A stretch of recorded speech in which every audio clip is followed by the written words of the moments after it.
Hi, we're the cast of Drama Queens, and you're watching 3LW TV.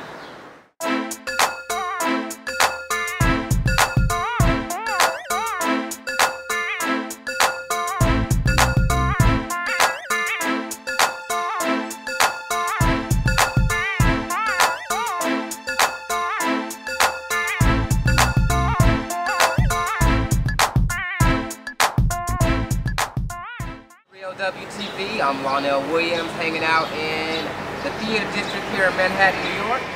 My special guests on the show today are the cast of the very funny web series titled Drama Queens. Why don't we start out by taking a look at some of your clips?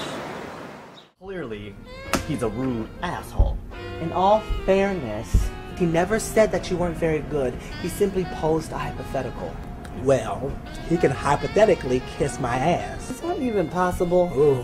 Look, the bottom line is, even if you sucked, he's your boyfriend. And he's supposed to support you in any and everything you do. Otherwise, what's the point of having him? I totally agree with that. Because you know what they say. We can do bad all by ourselves. So who's the brainchild behind Drama Queens?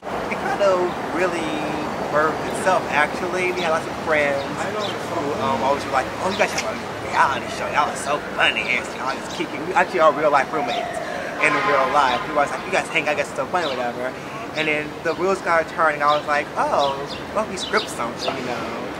Like order. Script something, make it into actually a website. I mean, everything is derived to an extent. You know, it's writing, so it's entertainment. So everything's of course heightened. I mean, a lot of things. Some things don't happen. Some things might have happened. Some things are heightened quite a bit. So I would say maybe it's like maybe 33% watch, 1/3. It's based on reality. The other 2/3 is either heightened. Well, first of all, we all met when we were very young. Because you were looking like there was some tea there. I was 15 at the time. We actually all trained together in Detroit at a youth theater in Detroit. I used to be a musician. I used to be an oboe player, and then I left school from doing that to come to New York for school for acting. So. In theater, mostly I do opera and musical theater. Me and Chris went to boarding school together. Boarding school? That sounds like another series. I know, right? You don't know the half of that. But we went to boarding school together, and that's why I got booked for my theatrical training.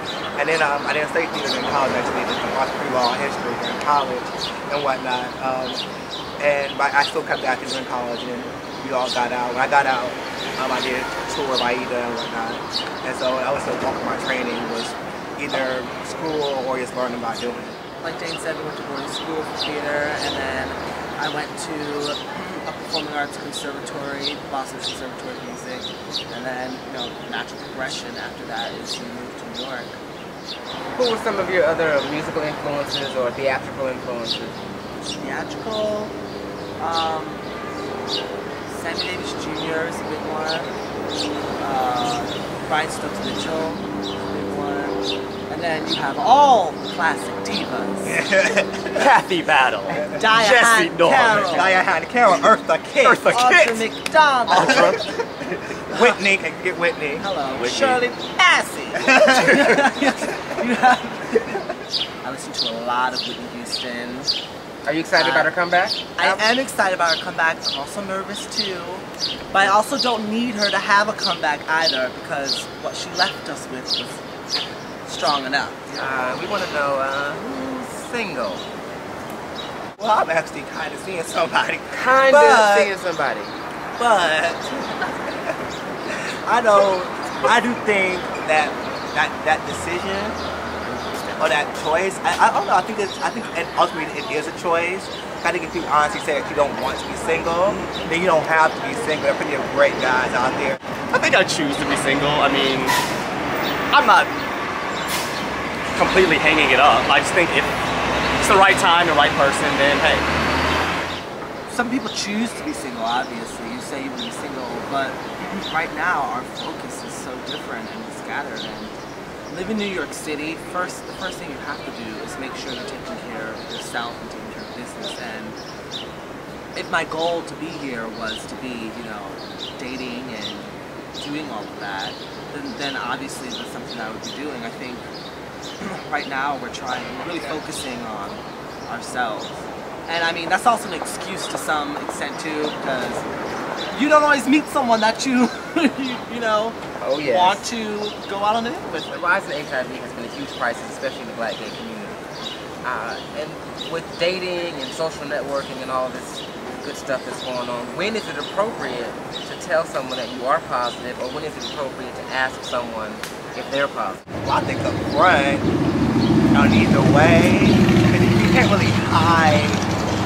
I think that first off, if you know that you have something, I think you should always be upfront about it. It's such an issue, I feel, to an extent, that if you're serious about dating somebody, I think that's like something that you might want to expose quite early on in the process.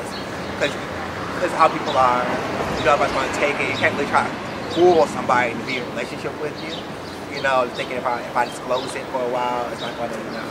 I mean, I know this is such a subject people ask different about. Do you do it on the first date or, you know, the third date? I mean, when you feel, you know, you might have a great first date, but and then you, I don't know. I don't know. That's why I try to. I think it's like a character judge. I think that's difficult to say. I think if you think it's really going somewhere, you know that you can see each other maybe a couple more times. That's the hardest thing to do is to be honest and to be that vulnerable and to, you know, live your life that openly. I think if I was I'm gonna get sexual with somebody, then we'll have to also at that same point talk about it, discuss when was the last time you got tested, what's your history, even if it's a one-night stand. Absolutely. I think anytime, yeah. Especially in that case. Would you date someone that has a physical disability? I think that's a cross that bridge when you get there kind of situation. Because nobody, I mean, I personally don't, you know, I couldn't say that I'm like, oh yes, I'm looking for a man with one eye. Kristen, please. No, but seriously, like, I don't think that anybody does that. You cross that bridge, you meet people. Shut up, no, seriously. You meet someone, and if you like them, despite what's going on. Right. You know what I mean? Why is that so absurd?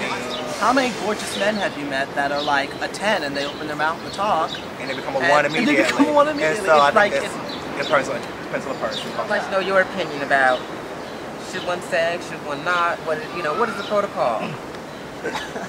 My mother would whoop my ass if she ever saw my pants hanging off my ass. Growing up, if I had belt loops on my pants, I had a belt on. I mean, if people want to sag, I don't mind taking, looking, but I can't do it. I won't do it. I know you whisper something. I know you were saying something. I hate you. What were you saying? Well, I agree, though. I mean, I'm not gonna lie. I'm just lazy sometimes. I'm always prescribe a belt. So sometimes they go a little bit lower than they should. But on the whole, I don't believe that your butt should be hanging out there by the feet. Like this. A little tacky. Now I see people that they hold the whole butt. The whole booty is exposed. They was just like, your drawers kind of, your box got a little bit of paper. Oh, but now it's like whole booty out. Right. I think it's a little bit outrageous. That's a bit outrageous. A little bit. I always say, I don't know how do they walk though? What really knocks me out is when I see the pants down here and booty out, but they have a belt on too. It's just it's like a fashion accessory. Okay. You have the belt, yet it's not on an appropriate hole. Let me say this. I don't mind if you've got the goods and you do it in a sensual kind of way. And appropriate. I don't need to see you on a job interview sagging. So I mean, there's a time and a place for it all. But some people, I mean, if you got Nasatol, which is no ass at all, I don't need to be seeing, your body. I don't need to see that. That's nasty. I don't want to see that. I don't know. So I'm kind of on. I'm still undecided. So it's the venue. It depends on the venue. Definitely. Bias. Is that fair though? Yeah.